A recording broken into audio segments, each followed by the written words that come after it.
Through IT podcast hosted by yours truly, Isabella. I started this podcast in hopes of giving you guys helpful and inspiring content for people my age because we're all living through it right now. Join me as I talk about what's going on in my life at the moment, give advice on everything teenager, and talk about everything self-care. But before we jump into today's episode, which is about being more present this summer, plus some activities to help practice the tips I gave you, let me change our status from strangers to friends real quick and tell you guys a little bit about myself. As I just said, my name's Isabella, but everyone who knows me calls me Bella. I'm 17 and I go to a private Catholic all-girls school, and I'm going into my senior year. I'm a Latina who's trying to learn Spanish, and I dance folklorico, hip-hop, contemporary, a little bit of jazz, a little bit of ballet, and a little bit of musical theater. I really love movies, especially rom-coms, and I also love to watch K-dramas, and I love to read. I'm also super invested in my academics, like schooling and all that kind of stuff, because my goal is to graduate college debt-free, so we'll see how that goes. So anyone who knows me will always know that I'm always doing my homework during the night and just trying to get everything done. I also aspire to have my own studio one day, similar to the place where I'm filming right now, and I have the most amazing friends and family. Currently, I just finished watching Bridgerton Season 3 with my mom and Lovely Runner, and I started My Lovely Mobster and Hierarchy. These are currently updating right now, so I kind of set myself up for failure, but they're really good, so it's okay. I'm also currently reading Insurgent, which is the second book from the Divergent series, and I'm doing the thing where you read the book and then watch the movie and then read the next book and then watch the movie. So it's going a little slow, but it's pretty good so far. I'm also currently listening to Submarine by the Marias, and I'm working on fixing my sleep schedule because it's really bad right now, and also my phone storage. I'm kind of getting there for both of them, but I'm not fully there yet. And then I'm currently looking forward to my friend's upcoming pool party this Sunday. And lastly, I'm currently living through my last summer of my childhood. So now that we're not strangers, let me jump in and tell you guys how to be more present and savor moments of others. Because this summer, not too far away, but a little bit far away, maybe like a month ago, I went on a camping trip with my family to Mammoth for a week. And I realized that pretty soon we won't be under the same roof anymore since I plan to move out for college, and I don't really plan on moving back in. So I was thinking about how this summer is kind of like our last summer, well, second to last summer, maybe. We'll see how next summer goes, but maybe our last summer together under the same roof.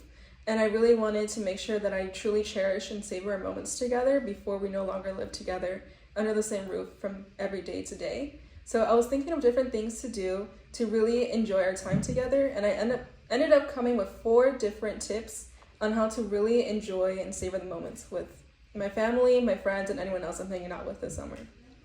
The first is to unplug. I know everyone says, oh, don't use your phone when you go out, like leave it at home, or like turn it off, or put it on Do Not Disturb, but I know it's a little annoying that everyone says it, but it's true. Whenever my phone dies and I'm out, or I'm just not using it because I forgot it or something like that, I'm always having a way better time than if I did have my phone and I catch myself mindlessly scrolling when I have any chance to. So I really think that it's really good to not have your phone outside, like physically out of like wherever you're keeping it whenever you're out with other people. There's different ways to encourage people, especially if you're in like a big friend group going out, to do this as well, so it's not just you without your phone.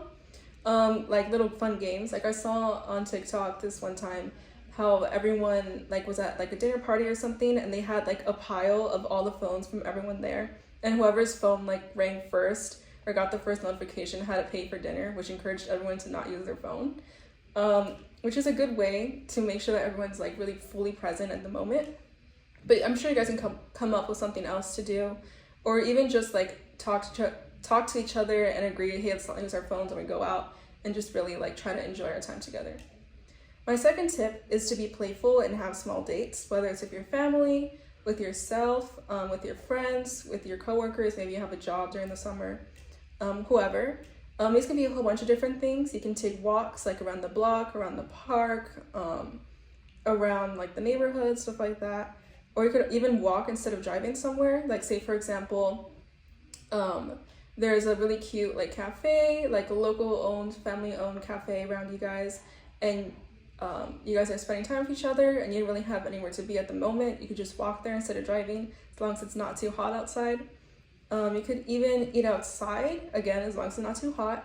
It doesn't have to be super formal or anything, but you can definitely eat in your backyard, in your front yard, at the parks, anywhere. Or even if you're dining out, you could definitely eat in the patio instead of inside the restaurant. You could even do day trips. These are cute little trips that only take around a day and not even like an overnight kind of thing, where you just go around and explore just someplace that's pretty close but not too close, that you haven't been to before. Or maybe you have and you want to go again and enjoy it with someone else.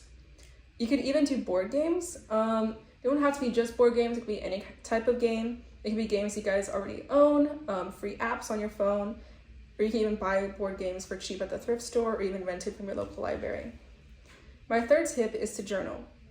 When you're journaling, you really have to like think about what you're writing about, and you're not even thinking it, you're using your hand to put it on paper. So it's taking a lot of energy from your mind to write down everything that you're remembering. So not only will you be able to savor the moment right then and there when you're writing on the paper, but you can even remember what you were feeling like when you wrote that originally, when you're looking back at it. Lastly, my fourth tip is conversations. And I know this seems kind of like duh, obviously, like talk with each other, but really try to have like deep conversations and get to know each other on a deeper level, not just small talk like, oh, what'd you do yesterday? Or like, oh yeah, it's like really hot outside right now. Like, what are you doing to like stay chill? It could be like even more deeper topics like if you're talking to your parents, hey, what were your aspirations like when you were my age? Or if you're talking to one of your friends, like, hey, what's something you haven't really told anyone before? Or something you've been really trying to like tell me but you haven't told me yet, stuff like that. And now that I'm done telling you guys how to be more present, let me give you some different ideas to practice these tips with, or as I like to call them, summer bucket list ideas.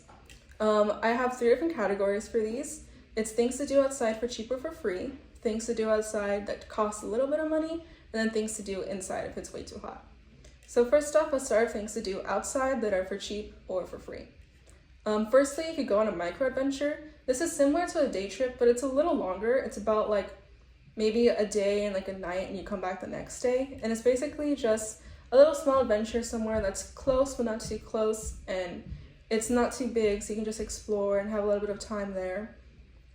It's not that hard to do, especially if you live pretty close to some fun attractions you haven't really been to before, because it's like, oh, I'm local, why am I gonna go there? So you could definitely do that. A good idea is to maybe even explore your hometown like on foot or by bike or something. You don't even have to like sleep over somewhere, you can just go back to your house right after. Another thing you could do is pretend to be a tourist of your own area. Like I said, explore your area. It doesn't even have to be your own town. It could be like your own county or just somewhere around you that you haven't really been to before, but everyone else does. Or you could even have a picnic. I know I'm always mentioning having food outside, but it's really such a fun way to elevate your experience from just eating to like eating with like a different vibe or different aesthetic.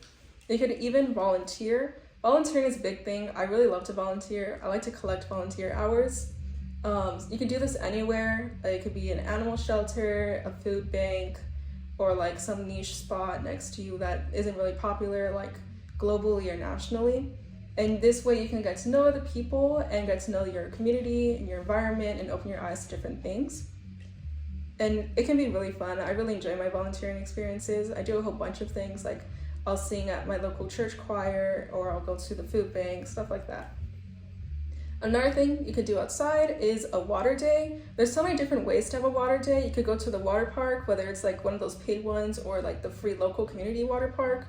You could go to a pool, whether your house has a pool or your friend's house has a pool, or you guys know someone who lives in like a community that has a pool. You could also go to the beach, and if you don't have a beach next to you, you could go to the lake, or maybe even a river if neither of those are accessible to you.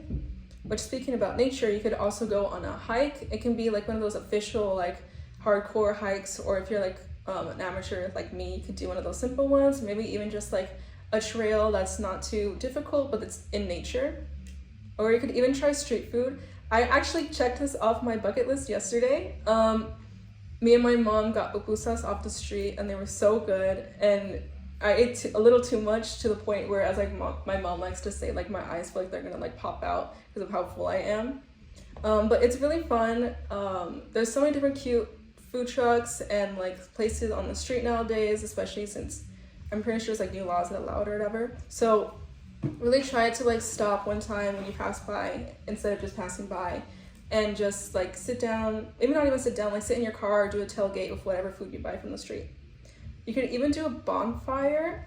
This can be anywhere. There's these cute little things, I don't know what they're called, but it's like tin and they're like small cans that you can have like a controlled fire in, which you can do like on a table. Or you could even do one of those regular fires where it's like just wood in your backyard, or you could even have like a bonfire like the lake or the beach.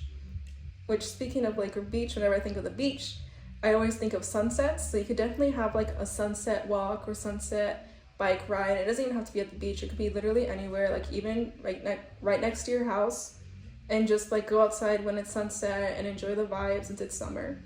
And then lastly, you could watch fireworks. The 4th of July is coming up pretty soon. And depending on where you live, there might be a fireworks show in your own hometown or like somewhere next to you.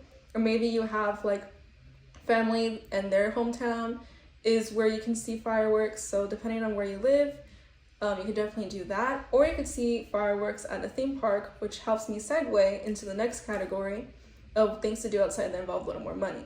Like I mentioned, you could definitely go to a theme park. Where I live, there's a whole bunch of popular ones, and I'm not sure where you live, but there might be some there too. But in case you can't go to a theme park, you could also go to a fair or a carnival. These are definitely more popular, especially when it's run by the city or like your local church, so you could definitely do that. You could also visit a museum or a garden. Some museums and gardens are free, but there are some that aren't, so that's why I put it in this category. But depending on what you like, and it could be a whole bunch of different things, like it could be like one of those traditional museums where it's like fossils and stuff, or like paintings, or it could be one of those more fun museums where it's like contemporary art or like contemporary music artists, stuff like that. And then same thing with the gardens, like there's definitely more fancier gardens and there's more casual ones, so whichever one's around you, just go ahead and check it out. And then lastly, you could go fruit or flower picking. This one's really cute and I really want to do it. It's been on my bucket list for years, so I really need to check it off this summer. But there's definitely a whole bunch of different places where you can go to go fruit or flower picking. And I'm not sure what fruits are in season right now, but whatever fruit you get, you could definitely go home, and if you like to bake like me, you can make a cute little dessert with whatever fruit you picked. And if you went flower picking, you could do the same by making a flower bouquet. And then lastly, my last category is things to do inside.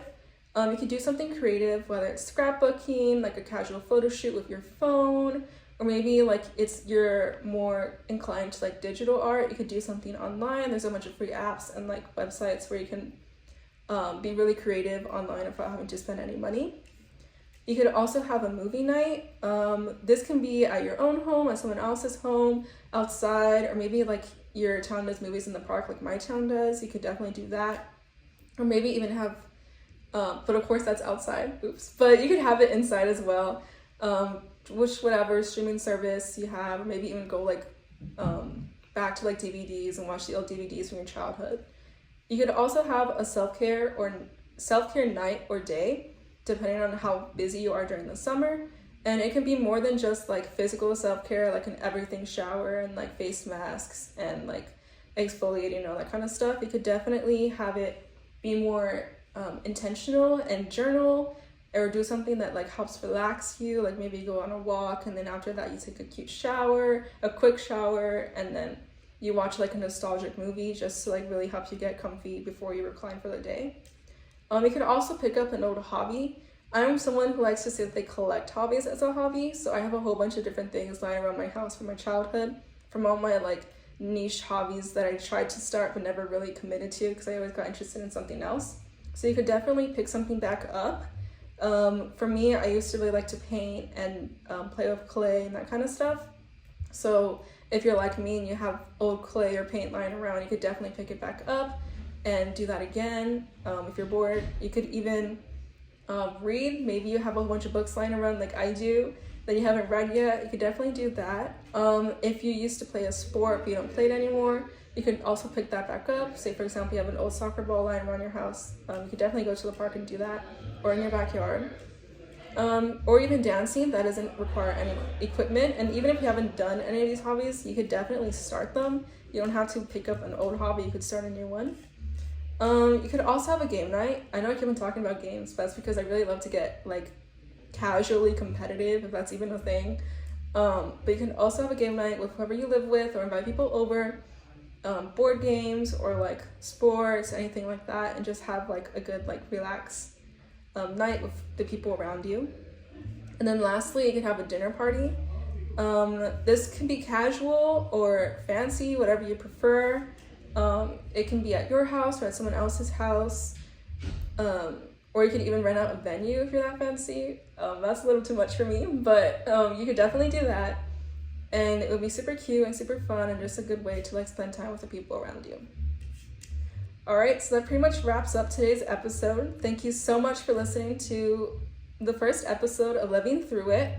You can listen to Living Through It on Spotify, Apple Podcasts, or wherever you find your podcasts, and on YouTube. You can also follow the pod on Instagram for announcements, updates, and more at the Living Through It podcast. I hope you'll be able to be more present this summer and have so much fun completing your bucket list. I'm Isabella. This has been Living Through It. See you later.